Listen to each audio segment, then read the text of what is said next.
तेज जी, क्योंकि आप एक पास्ट लाइफ रिग्रेशनिस्ट भी हैं और आप कर्मा और सोल पे भी बात करते हैं, तो क्या कोई ऐसी केस स्टडी आई, क्या कोई ऐसा केस आया, अगर आपको दिक्कत ना हो हमारे दर्शकों के साथ शेयर करने में, जिसने आपको भी, आपकी सोच के भी आयाम बदल दिए हों और उस पर्सन की सोच के भी आयाम बदल दिए हों? जी, तो डेफ़िनेटली देखिए काजल जी, हर जो केस स्टडी चलती है, हर व्यक्ति जो होता है उसके हर एक्सपीरियंस से हमें बहुत कुछ सीखने को मिलता है। पर मैं एक व्यक्ति की यहाँ पे बात करना चाहूँगा जहाँ पे उनकी लाइफ में बहुत बड़ा ट्रांसफॉर्मेशन उस उस एक्सपीरियंस के बाद, उस अंडरस्टैंडिंग के बाद आया। तो हमारे पास एक महिला आई थी, वो लगभग अपने अर्ली 40s में थी और उनको एक कंसर्न था कि उनका जो स्किन एक्सपोज्ड है, जैसे ये चेहरा यहाँ तक दिख रहा है, जो स्किन एक्सपोज्ड है वहाँ पे छोटे छोटे दाग थे। मतलब कि जैसे कुछ डला होता है, जैसे कुछ छींटे डल जाते हैं। छीटा हाँ पड़ गया हाँ, जैसे। छींटा पड़ गया और ये मेरे यहाँ पे दाग है। तो हमने उन्होंने अपना कंसर्न बताया कि मेरी मदर इन लॉ इस समय में मुझसे बहुत मतलब कि खुश नहीं है और वो अपने बेटे की, यानी कि उनके हस्बैंड की नई शादी कराने के लिए भी मतलब कि सोच रही सोच हैं। रही हैं। हाँ, तो मतलब कि मेरे को ये जानना है कि मैंने ऐसा मदर इन लॉ को क्यों अट्रैक्ट किया, ऐसा क्यों मैंने अपने लिए अपने जीवन में इतना टफ लेसन चूज़ किया। तो हमने उनको पूछा कि आप बताइए कि आपकी लाइफ में हुआ क्या था। तो उन्होंने बताया, जब मैं शादी करके आई थी तो एवरीथिंग वाज गोइंग नाइस।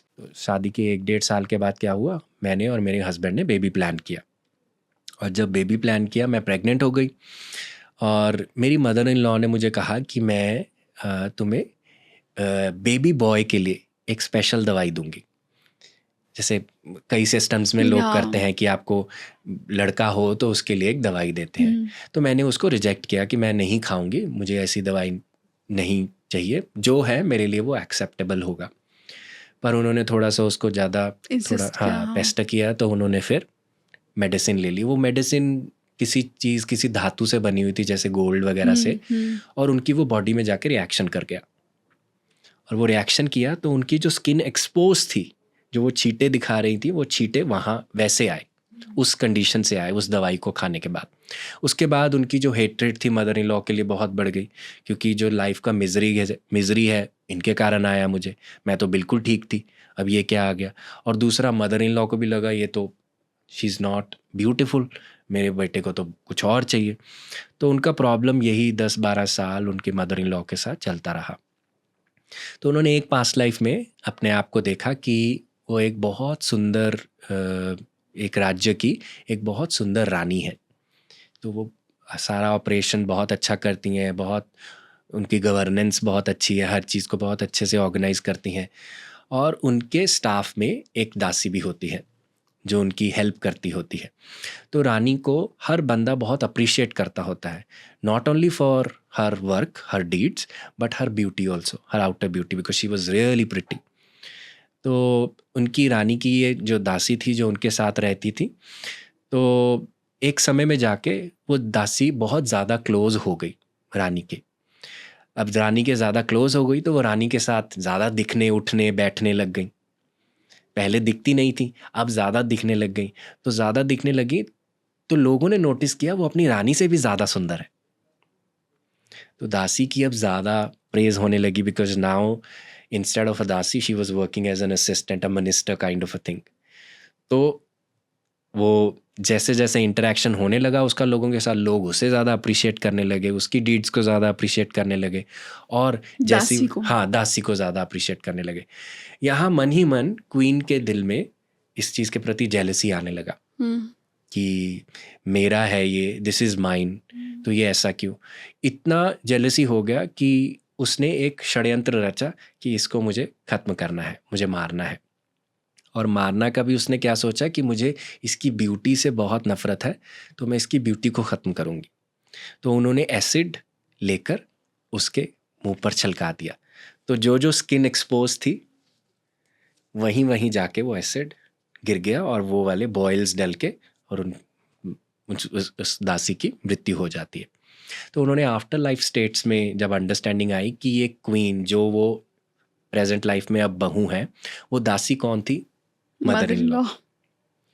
तो तब उनको ये रियलाइजेशन शुरू हुआ कि ये जो मैंने मैनिफेस्ट किया है, ये किसी और ने मैनिफेस्ट नहीं किया, ये मैंने खुद ने ही किसी लाइफ टाइम में एक कॉज डाला है, जिसका प्रभाव, जिसका अफेक्ट जो है, जो मेरे साथ अभी इस समय में चल रहा है। तो अगर मैं इसे हील करना चाहती हूँ तो इसी लाइफ टाइम में मुझे हील करना होगा, क्योंकि अगर मैं एनिमोसिटी लेके चलूँगी तो लूप चलता रहेगा, अगले अगली बार जन्म वो में कोई आएंगे और, फिर हाँ, आप आएंगे। तो इस हाँ। तरह से चलता रहेगा। तो मुझे अपने आप में थोड़ा पेशेंस ग्रो करना चाहिए, मुझे अपने आप में स्ट्रेंथ ग्रो करनी चाहिए। और सोल प्लेन पे क्या कॉन्ट्रैक्ट है, सोल प्लेन पे उनके साथ कॉन्ट्रैक्ट क्या है, अपनी मदर इन लॉ के साथ, कि इस लाइफ टाइम में जो तुम्हारी स्टेट मैंने करी, अब मैं ये स्टेट को एक्सपीरियंस झेलूंगी। करूंगी। हाँ। तो इससे क्या होता है, हमारे अंदर कंपैशन जागता है। जब हम किसी के शूज़ में उतरते हैं तो हमें समझ आता है कि उस बंदे की स्टेट क्या है। तो जब आपके अंदर ये कॉन्ट्रैक्ट आपने अपने अंदर एक्टिवेट किया कि अब मैं आपकी स्टेट में जाऊंगी और इस चीज़ को एक्सपीरियंस करूंगी, इस चीज़ को एक्सपीरियंस करने के बाद मेरी लाइफ में दो रास्ते हैं, या मैं कंप्लेंट करती रहूं, प्रॉब्लम करती रहूं, और प्रॉब्लम फिर बद से बदतर होती जाएगी, सिचुएशंस और प्रॉब्लम में चलती जाएंगी, या मैं एक अंडरस्टैंडिंग क्रिएट करूं और अपनी लाइफ को एक डिफरेंट रूप से, एक सुचारू और एक एलिवेटेड स्पेस से जीऊं। तो जब उन्होंने ऐसा पाथ, इस अंडरस्टैंडिंग को रिग्रेशन सेशन के माध्यम से अपने लिए क्रिएट किया, फिर वो हमें 6 महीने के बाद, 7 महीने के बाद, वो डिड दैट थिंग गो? वो चीज़ देखिए एक बनी हुई थी। वो ज़रूरी नहीं होता कि वो एक फिजिकल कंडीशन चेंज हो जाए, पर आपका उसको देखने का तरीका नजरिया वो बदल बदल गया। और नॉट जस्ट दैट, उनका अपनी मदर इन लॉ के साथ भी जो रिलेशनशिप था वो बहुत बड़ा हील हो गया। क्योंकि जब हमने उनको पूछा कि आपकी अब लाइफ में कैसा चल रहा है, तो उन्होंने इस चीज़ की तो कोई बात ही नहीं करी। उन्होंने सिर्फ ये कहा कि मेरा जो मदर इन लॉ के साथ रिश्ता था ना, अब इतना अच्छा हो गया है कि कोई प्रॉब्लम ही नहीं है।